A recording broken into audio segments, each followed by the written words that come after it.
आणखी एक मोठी बातमी आहे। केंद्रीय निवडणूक आयोगाची उद्या पत्रकार परिषद होणार आहे। याचा अर्थ उद्याच लोकसभा निवडणुकीची घोषणा होण्याची दाट शक्यता आहे। उद्या दुपारी 3 वाजता पत्रकार परिषद होणार आहे। लोकसभा निवडणुकीची घोषणा सुद्धा या पत्रकार परिषदेमध्ये होणार आहे। निवडणुकीची घोषणा झाल्यानंतर आचारसंहिता लागू होणार आहे। 2024 लोकसभेच्या निवडणुकीची घोषणा करण्यासाठी उद्या निवडणूक आयोगाची पत्रकार परिषद आहे। 3 वाजता ही पत्रकार परिषद होईल आणि त्या पत्रकार परिषदेमधून जी लोकसभा निवडणूक आहे ती किती टप्प्यामध्ये कशा पद्धतीने होणार याविषयीची माहिती मिळू शकणार आहे। दरम्यान 2019 मधील लोकसभेची स्थिती तर उद्या आता लोकसभेची निवडणूक जाहीर होणार आहे। त्यामुळे ही निवडणूक नेमकी कधी कोणत्या तारखेला किती टप्प्यात होणार याविषयी उत्सुकता निर्माण झाल्याचं पाहायला मिळते आणि याचं उत्तर उद्या 3 वाजता मिळणार आहे। कारण उद्या निवडणूक आयोगाची पत्रकार परिषद आहे। बरोबर 3 वाजता या पत्रकार परिषदेला सुरुवात होईल। दरम्यान 2019 मधील लोकसभेची स्थिती काय होती ते बघूयात ग्राफिक्सच्या माध्यमातून।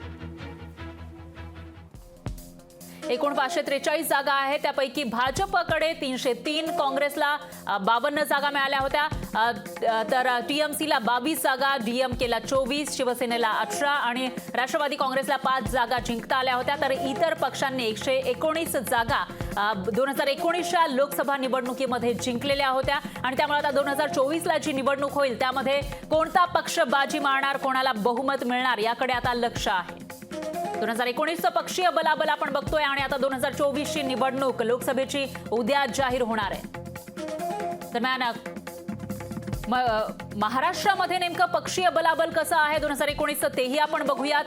महाराष्ट्रामध्ये एकूण जागा आहेत 48, यापैकी भाजपला 23 जागा मिळालेल्या होत्या मागच्या निवडणुकीमध्ये, तर शिवसेनेला शिंदे आणि ठाकरे गट तेव्हा एकत्र होते, शिवसेना एकच होती त्यावेळेला त्यांना 18 जागा जिंकता आल्या होत्या।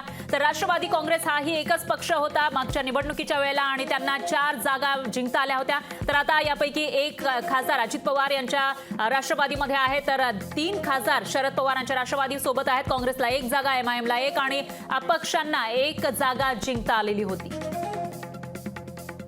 दरम्यान कोणती राज्य गेम चेंजर ठरू शकतात या लोकसभा निवडणुकीमध्ये तेही आपण बघूयात। उत्तर प्रदेशमध्ये 80 जागा आहेत, त्यामुळे हे राज्य गेम चेंजर ठरू शकतं। कोणाला इथे जास्तीत जास्त जागा मिळवता येणार ते बघावं लागेल। त्याचबरोबर बिहार असेल आणि पश्चिम बंगाल, त्यानंतर बिहारमध्ये 40 जागा आहेत, तामिळनाडूमध्ये 39 जागा आहेत, त्यामुळे ही राज्य गेम चेंजर ठरणार आहेत। या राज्यामध्ये आता कोणाला बहुमत मिळणार ते बघावं लागेल। निवडणुका कधी होऊ द्या, इंडिया आघाडी देशभरात आणि महाराष्ट्रात महाविकास आघाडी पूर्णपणे सज्ज आहे। आम्ही निवडणूक कार्यक्रमाची वाट पाहत आहोत। लोकशाही मराठी ऐका, पहा, जागरूक रहा।